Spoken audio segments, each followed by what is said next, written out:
OK. Takže dobrý večer. Srdečne vás vítam pri tomto našom pravidelnom, nepravidelnom stretnutí, ktoré som nazvala Zlatá brána. A základom tohto nášho stretnutia je taký dialog, také rozprávanie sa o tom, že čo zlato je, čo zlato znamená v našich životoch, ako zlato vnímame, ako so zlatom pracujeme a čo všetko sa vieme vlastne o zlate dozvedieť. Samozrejme nás neminie debatka o tom, ako sa so zlatom nakladá v súčasnosti, čo v zlate vidíme, čo na zlate vidíme, prečo nás zlato fascinuje.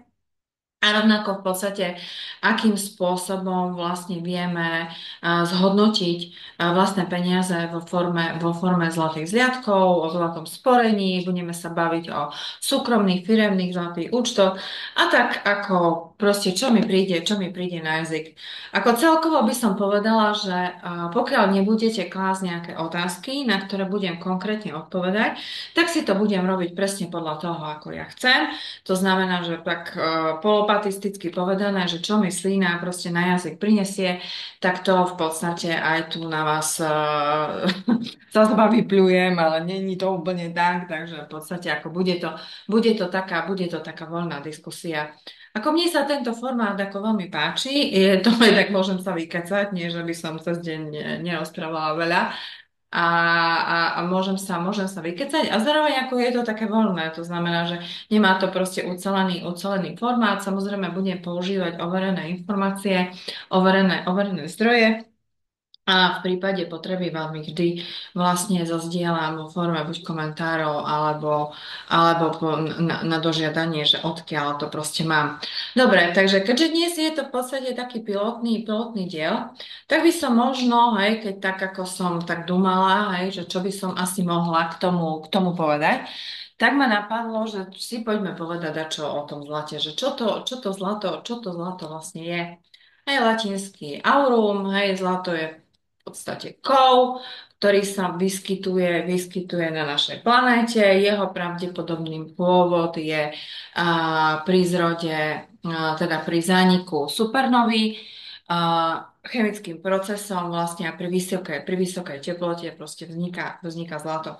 Takého zlato sa objavilo v našej matičke v Zemi. Hej, objavili sa tu v podstate rôzne teórie, keďže ja sa zaoberám kadečím, tak samozrejme sa ku mne donieslo, že kedysi dávno, 10 tisíce až 100 tisíce rokov dozadu, tu v podstate Anunnaki ťažili zlato pre svoju vlastnú planétu, aby si ochránili svoju vlastnú atmosféru. Môže sa to zdať ako fikcia a môže to byť pravda, ťažko povedať. Nechcem to rozporovať. To, čo mňa na zlate fascinuje, sú jeho vlastnosti.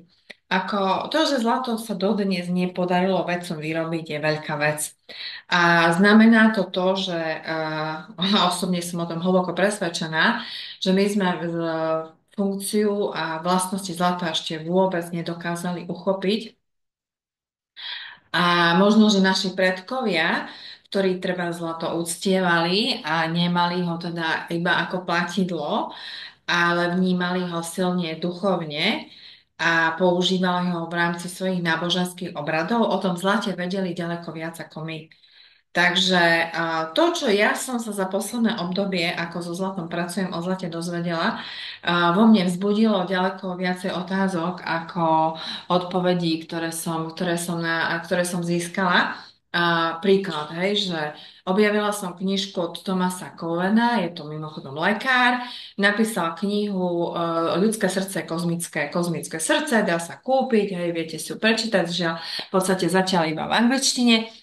A tam sa dočítate, že má takú teóriu, ktorá v podstate sa v poslednej dobe rozvojom kvantovej fyziky stále viac a viac začína potvrdzovať, že ľudské srdce funguje ako taký dvojitý torus. A zlato, ktoré sa v takých minimálnych, takéto klasické kovové zlato, tak ako ho poznáme, v tej štruktúre, ako ho poznáme, sa pri prechode srdcom mení na monoatomické. Neviem, či ste niekedy počuli o tom, že čo znamená monoatomické zlato. Asi ste sa stretli s koloidným zlatom. A v tomto duchu môžeme pokračovať. Monoatomické zlato, v podstate čiastočky, ktoré sa vlastne vyskytujú v monoatomickom zlate sú prakticky nedetekovateľné. To znamená, ako keby tam boli a zároveň neboli. To znamená, fyzikálnymi testami sa zistí, že to zlato tam je, ale nedá sa odmerať, nedá sa odvážiť. Takže je tam a nie je tam. Ale mení svoju štruktúru, mení svoje vlastnosti. A teda prechodom tým srdcom sa to zlato stáva monoatomické. A čo to znamená, že monoatomické? Tak minimálne sa zmení to, že sa stáva supravodivým. A to je naozaj ako výrazná zmena vlastností. Takže stáva sa vlastne vodivým za nízkych teplot. Teplota ľudského tela sa považuje za nízku teplotu a stáva sa teda supravodičom, prenáša vzruchy. A to v podstate ako hneď, keď sa nad tým tak zamyslíte, že má to súvisť vlastne s prenosom vzruchu v rámci nervovej sústavy. To znamená, že nám dáva isté schopnosti, isté vlastnosti, práve prítomnosť toho monoatomického zlata. Mňa osobne to monoatomické zlato ako neuveriteľne fascinuje a tu sa pristavím, lebo prišli mi nejaké otázky na e-mail a tak som si povedala, že na ne bude možno takto priebežne odpovedať. A tak ma napadla hneď prvá, že mi písala kamarátka, ktorá na mňa naďabila, že ty sa zaoberáš zlatom, že ako to, že však ty si celoživotná farmaceutka, že čo sa stalo, že ty už proste nie si v lekárni alebo že nepracuješ vo farmabiznise. No, tak nie je to, priatelia, tak, ako stále som farmaceutka. A 2 roky dozadu sa mi stala taká vec, že priateľ mi poslal takú zaujímavú informáciu, ktorá k nemu proste prišla, že je taká možnosť v podstate investovať nejaké peniaze do zlatého účtu, poslal mi nejaké podklady, ja som sa na to pozrela a ja som mala taký pocit, že proste, že toto je ono. Že ja som, presne si pamätám, že akým spôsobom som sa do toho ponorila, že som začala samozrejme študovať tú spoločnosť, teraz čo to je, hej, je to česká akciová spoločnosť, takže Finstat slovenský nefungoval, tak som začala hľadať v podstate adekvátny portál, kde by som zistila, ako sa tej spoločnosti darí, ako dlho je na trhu, základné informácie, ako to celé funguje. Dohodla som si stretnutie, pamätám si, že som sa stretla vlastne s chlapíkom, ktorý nakoniec vlastne ma do tejto spoločnosti priviedol v Prahe. A veľmi príjemné stretnutie, veľmi si to pamätám, a teda sme sa o tom bavili a ja už som bola prakticky rozhodnutá. Mala som nejaké peniaze v tom čase, ktoré sa mi podarilo tým, že som ich investovala do zlata, ako veľmi zaujímavo zhodnotiť. Aj keď je pravda, že keby som ich mala teraz, tak by to bolo asi o mnoho lepšie.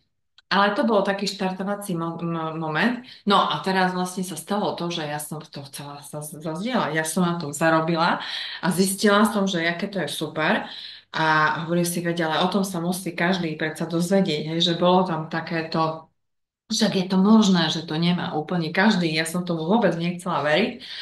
No a tak mi bola ponúknutá spolupráca. Ja som nikdy v živote predtým vlastne nerobila žiadne poistenie, žiadne možnosti proste do investovania. Sama som vlastne taký konzervatívny investor, ktorý v podstate ako za jedinú rozumnú investíciu doposiaľ považoval pôdu a ako nehnuteľnosť ako takú.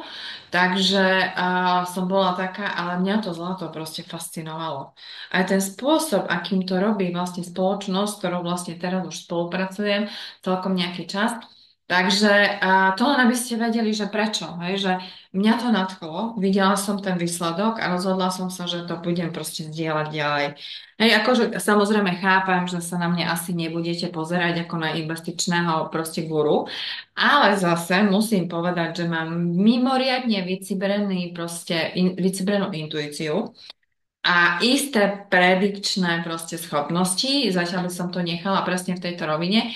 Takže proste ja som cítila, že to zlato proste pôjde hore a cítila som, že na tom zlate proste zarobím. Takže to je ako celá veľká pravda o tom, že som proste farmaceutka, mám svoju lekáreň, v ktorej proste pracujem, ešte som ju teda neotvorila. Verím, že teda k tomu 1.6. sa mi to podarí. Takže stále v podstate pracujem v obore, ale toto ma veľmi baví, ako umožnilo mi to proste zoznámiť sa s veľmi zaujímavými ľuďmi. A berte to tak, že v lekárni liečím v podstate vaše telo.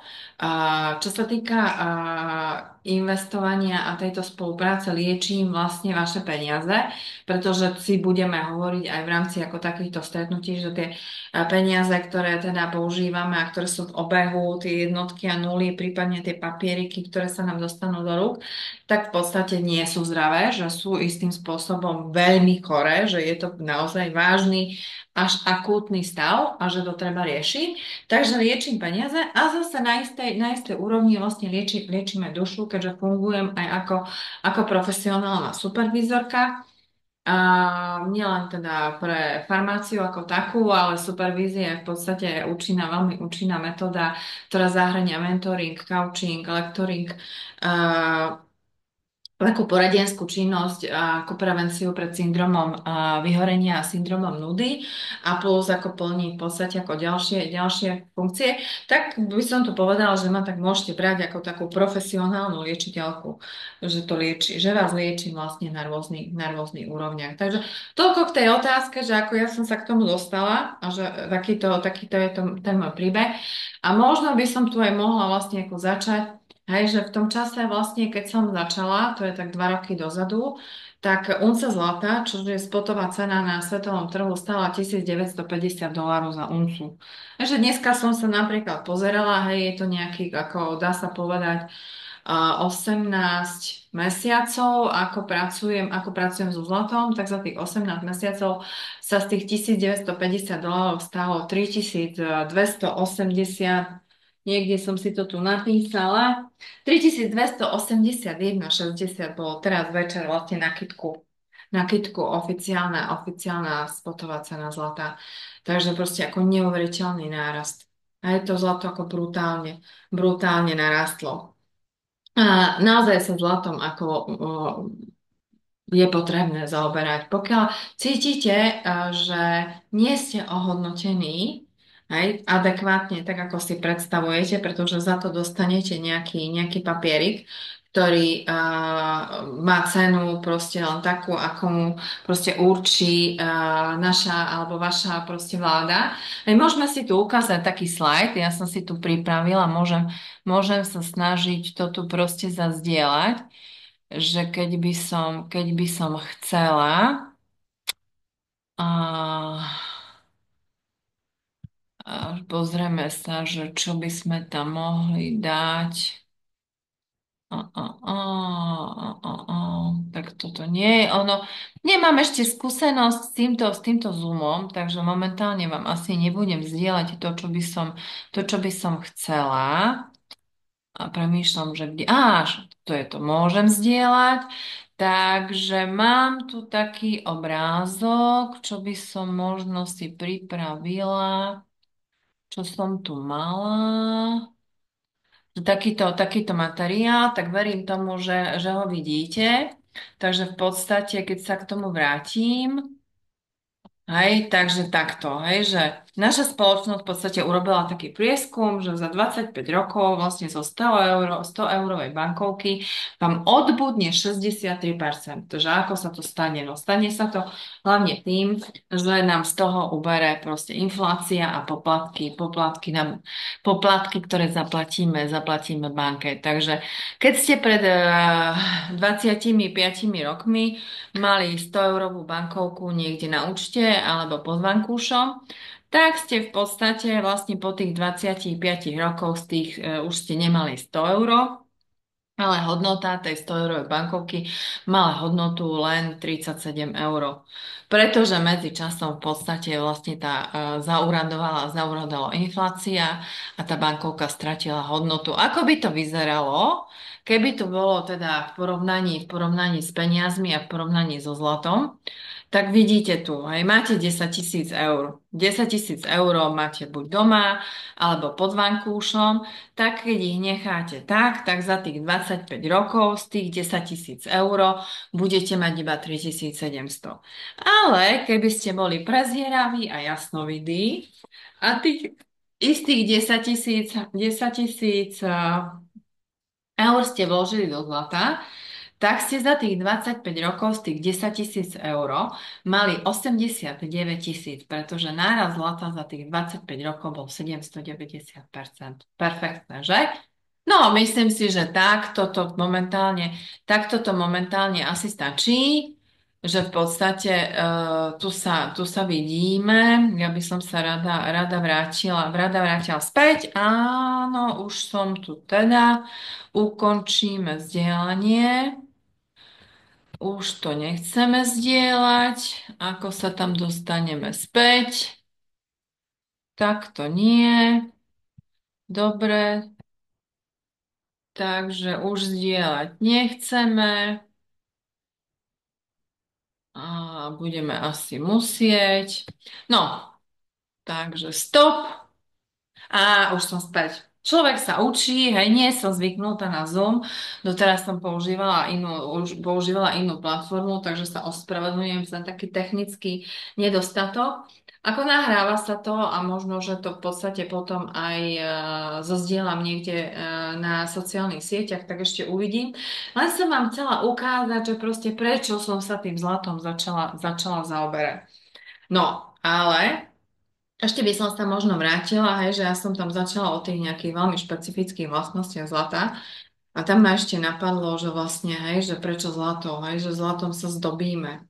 A odjak živá, hej, že zlato sa používalo v architektúre, vo výtvarnom umení. A vždy vlastne ako keby sme podvedome cítili, že to zlato nás nejakým spôsobom ovplyvňuje. A keď máte v ruke kúsok zlata, ako môže to byť šperk alebo čokoľvek iné, tak vlastne cítite istú, alebo ja to tak mám, hej, a keď som sa zbavila, tak majú tu tak aj mnohí iní. To samozrejme neznamená, že to tak majú všetci, ale k tomu zlatu máme taký ako veľmi špecifický vzťah, ako musíte uznať asi aj vy.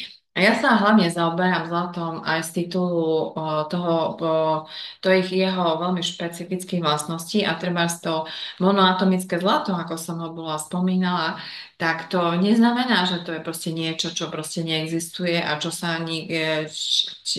čím sa nikto nezaoberá. Existuje niekoľko štúdií. Ja som si to dokonca a dala tú námahu, aj som si to vyhľadala, kde v podstate vlastne sa zlato skúma, a je to monoatomické zlato z titulu jeho nadštandardných vlastností. A neverili by ste, že aké renomované inštitúcie sa tým zaoberajú. Dokonca som sa vlastne dočítala, že zlato sa skúma ako, hlavne monoatomické zlato, sa skúma ako pre jeho jedinečné vlastnosti a účinky na rakovinové bunky. Takže spolu v podstate s monoatomickým ruténiom sa monoatomické zlato vlastne začalo skúmať vlastne ako aj liek na mnohé onkologické ochorenia. A dá sa povedať, že tá možnosť, že sa to zlato vlastne bude používať ako liek je vysoko pravdepodobné. Takže aj, že monoatomické zlato tiež známe ako orme.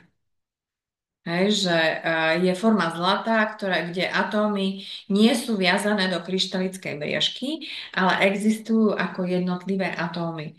Táto forma zlata má údajne unikátne fyzikálne a chemické vlastnosti. Takže keď sa spýtam, že vlastne teoretické štúdie vlastne na tú supravodivosť a kvantové vlastnosti, takže to sa super, že sú však štúdie sú založené na počítačových modeloch, hej, že sú to také experimentálne dôkazy, ale existujú vlastne rôzne príklady konkrétnych štúdií. Som chcela, že štúdia supravodivosti, biomedicínske aplikácie, Keď som sa pýtala umelej inteligencie, aby mi uviedla proste, ktoré sú konkrétne štúdie, takže Massachusetts Institute of Technology v Amerike napríklad sa tým zaoberá, vydali v podstate niekoľko, Stanfordská univerzita v Amerike, University of California v San Francisku,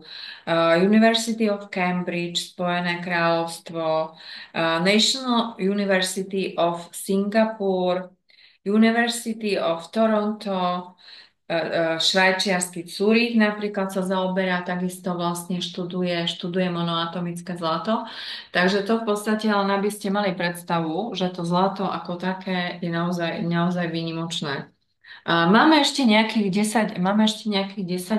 10 minút, tak premýšľam nad tým, že v podstate už som prebrala proste ako staroveké proste kultúry, ktoré sa zaoberali zlatom, uctievali zlato, využívali ho v rámci vlastných rituálnych obradov, čo navodzuje, hej, a ja sa tak domnievam, že pravdepodobne verili a aj využívali vlastne isté vlastnosti zlata, ktoré síce ako nevedeli možno pomenovať, alebo ho nevedeli definovať, ale cítili, že to zlato im pomáha v ich vlastných rituáloch. To, že sa zlato používa v podstate počas vlastne celej ľudskej existencie, nielen ako na zdobenie aj rôznych predmetov, ale asi aj malo nejaký dôvod ho používať, tak to je tiež už dneska úplne jasné. Zlato v podstate sa používa dodnes ako platidlo. A tu už sa vlastne dostávame do tej sféry vlastne toho používania zlata ako platidla. Do toho roku 1971 vlastne platil zlatý štandard, to znamená, že každá bankovka bola krytá zlatom. A v roku 1971 ho americký prezident Nixon zrušil a od toho momentu sa v podstate ako začali tlačiť proste bankovky, ktoré vlastne neboli vôbec a dodnes nie sú vôbec ničím kryté. Takže ja z toho mám taký pocit, hej, a to teda sa považujem za laika, a ešte najbližších proste 100 rokov laikom bude, že že proste tvorím, hej, vytváram proste nejaké veci, poskytujem nejaké služby a ja sa to dostávam nejaké papieriky, ktoré v podstate, sme si ukázali na tých obrázkoch, že vlastne strácajú hodnotu už len tým, že niekde proste sú, že proste existujú a ja to vôbec neviem ovplyvniť.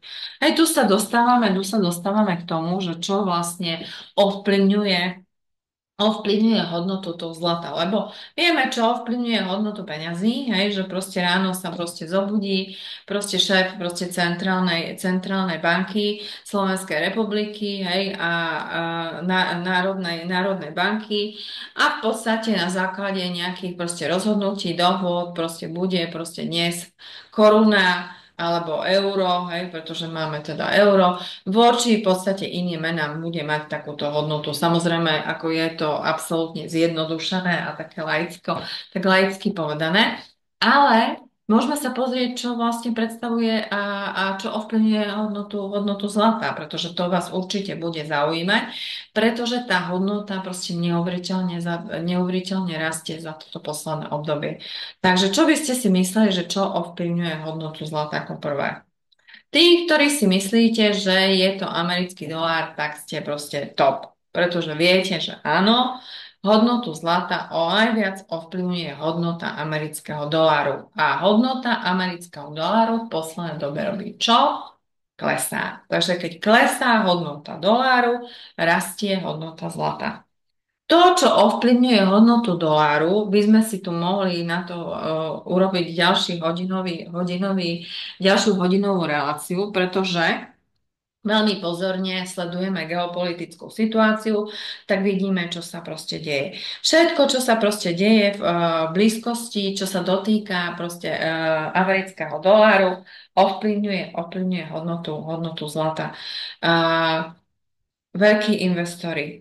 Veľkí investori a veľkí nákupcovia zlata, tí, ktorí veľa nakupujú. A kto teraz veľa nakupuje? Veľa nakupujú centrálne banky, tradiční veľkí odberatelia sú Indovia a Číňania, ktorí v podstate sú najväčšími nákupcami zlata.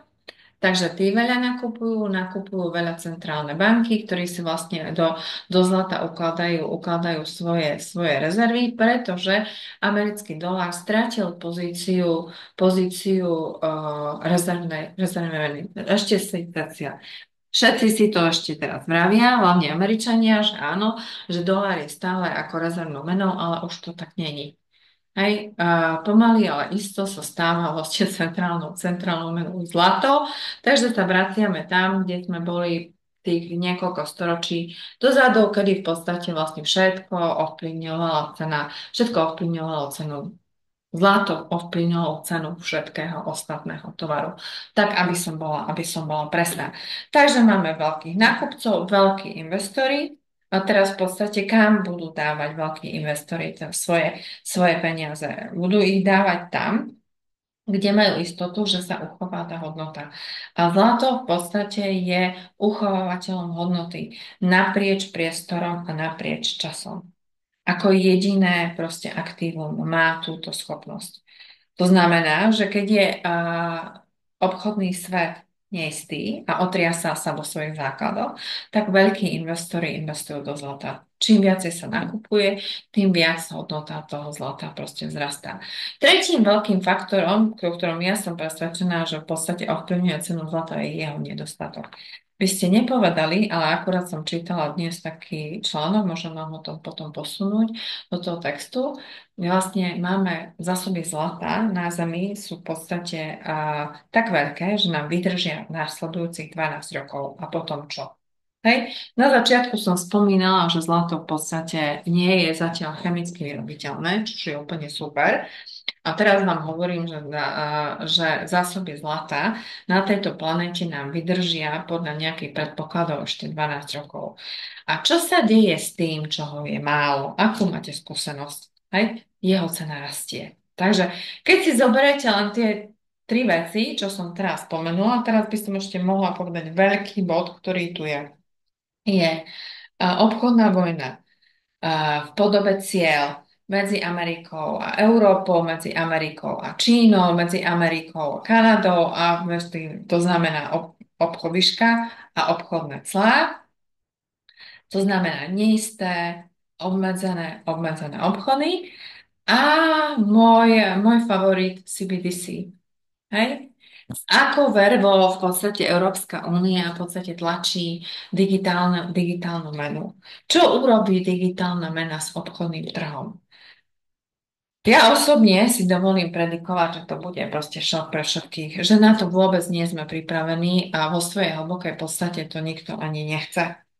A tak uvidíme, či tieto jednotky a nuly proste ako zatrasú obchodným trhom na svete, čo sa vlastne stane. A nemôžeme potom zabudnúť aj na to, že v podstate je veľké obchodné spoločenstvo, ktoré nám tu vzniklo v susedstve, a to je BRICS. A tí v podstate vlastne pripravujú menu, ktorá síce bude digitálna, ale bude krytá zlatom. Hej, takže to sme mali minimálne 5 alebo 6 veľmi výrazných faktorov, ktoré sa stretávajú v tomto bode a to je cena zlata. Takže priatelia, kým týchto 6 faktorov je prítomných a takto vzájomne v podstate sa stretávajú, tak ja si dovolím absolútnou takou až bohorovnosťou povedať, kľudne si to dovolím tvrdiť, že keď Robert Kiyosaki povedal, že do roku 2030 bude celosvetová hodnota zlata na úrovni $5,000 za trojskú uncu, tak ja úplne bohorúhačsky tvrdím, že to bude o mnoho skôr, že to určite nebude rok 2030 a myslím si, že túto cenu zažijeme už budúci rok. A týmto by som dnešnú Zlatú bránu dneska zavrela. Bolo to také skúšobné. Ja veľmi pekne ďakujem, že ste tu boli, že ste si ma vypočuli. A možno, že to bolo také kostrbaté, ako slúbim, že časom sa ten môj prejav určite zlepší. Všetci sa učíme. A ja sa teším, ak by ste mali nejaké otázky, kľudne si ich pripravte a budem avizovať. Hej. Ako moja taká predstava je, že by sme sa mohli tak stretávať raz za 2 týždne, možno, že častejšie. Ak by ste mali úplne konkrétne otázky, tak mi ich píšte. Dotkneme sa určite oblastí, ktoré v podstate, čo sa týka zlata, vás budú zaujímať. A možno, že vám poviem kopec vecí, ktoré do svojich životov možno ani nepotrebujete, ale ja vám ich poviem. Takže pre dnešok vám želám pekný večer a vidíme sa na budúce. Majte sa, pozdravujem.